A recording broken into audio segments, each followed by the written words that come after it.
अशा बातम्या पुढे येत आहेत की 60 दिवसाच्या सीज फायर नंतर इराण होर्मुझच्या समुद्रधुनीतून जी जहाजं जातील त्यांच्यावरती शुल्क लावू शकतं, म्हणजे टॅक्स लावू शकतं किंवा टोल लावू शकतं. तर त्याचा परिणाम काय होईल जगावरती आणि भारतावरती? सर्वात पहिले परिणाम आपण बघूया की परिणामाचे प्रकार काय आहेत, आणि नंतर आपण बघूया की हे जे शुल्क इराण लावणार आहे ते कायदेशीर आहे की नाही.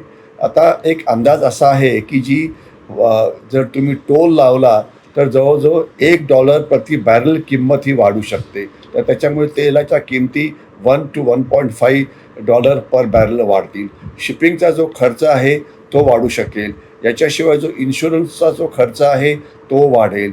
याच्याशिवाय सप्लाय आपला तिथे आपण जो व्यापार करतो, म्हणजे एक तर तेल आयात करणं आणि दुसरं आखाती देशांना व्यापार करणं, तर तर त्याच्यावरती त्या गोष्टी महाग होतील. त्याच्यामुळे आपला जो व्यापार आहे आखाती देशांशी तो महाग होईल आणि अर्थातच कमी होईल. इराणचा जो महसूल आहे तो नक्कीच वाढेल. शिपिंग रूट हे बदली करावे लागतील. आणि याच्यामुळे होतं काय आहे की होर्मुझवरती असं झालं तर अनेक देश लाँग टर्म उपाययोजना करतायत. म्हणजे सौदी अरेबिया आपलं तेल जे आहे ते सरळ रेड सीमध्ये आणण्याचा प्रयत्न करत आहे. येमेन, ओमानसारखे जे देश आहेत ते होर्मुझच्या बाहेर बंदरं उभारून तिथे व्यापार करण्याचा प्रयत्न करत आहेत.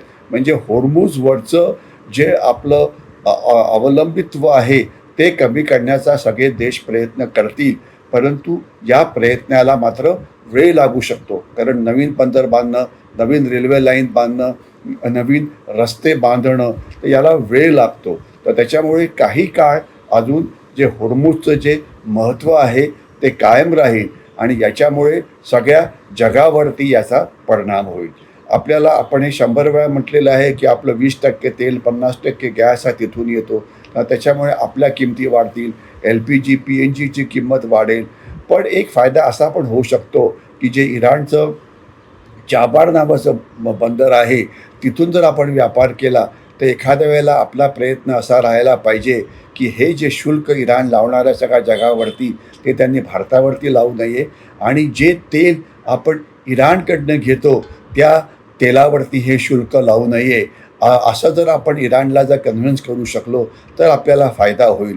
कारण लक्षात असावं की तेल विकत घेणारा आज आपण जगातला दुसरा मोठा देश आहे आणि इराणकडून आपण प्रचंड प्रमाणामध्ये तेल घेऊ शकतो आणि त्यांच्याशी चाबार बंदरातून प्रचंड प्रमाणामध्ये व्यापार करू शकतो. म्हणून इराणकडनं घ्यायचं तेल आणि त्यांच्याशी वाढणारा व्यापार याचं गाजर हे इराणच्या समोर धरायचं आणि त्यांना सांगायचं की हा जो टोल आहे तुम्ही आमच्यावरती लावू नका.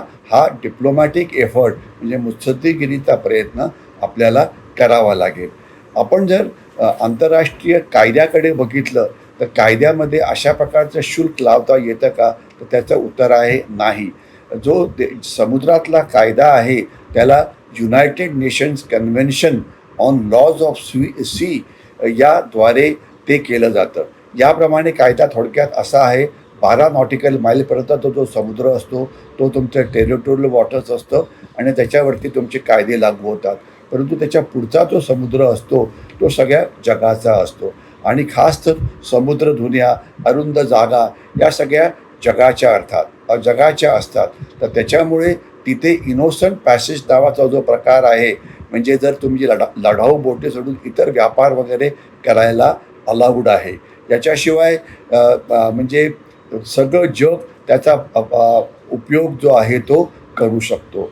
म्हणजे इराणला अशा प्रकारे टोल लावायला आंतरराष्ट्रीय कायदा हा परवानगी देत नाही.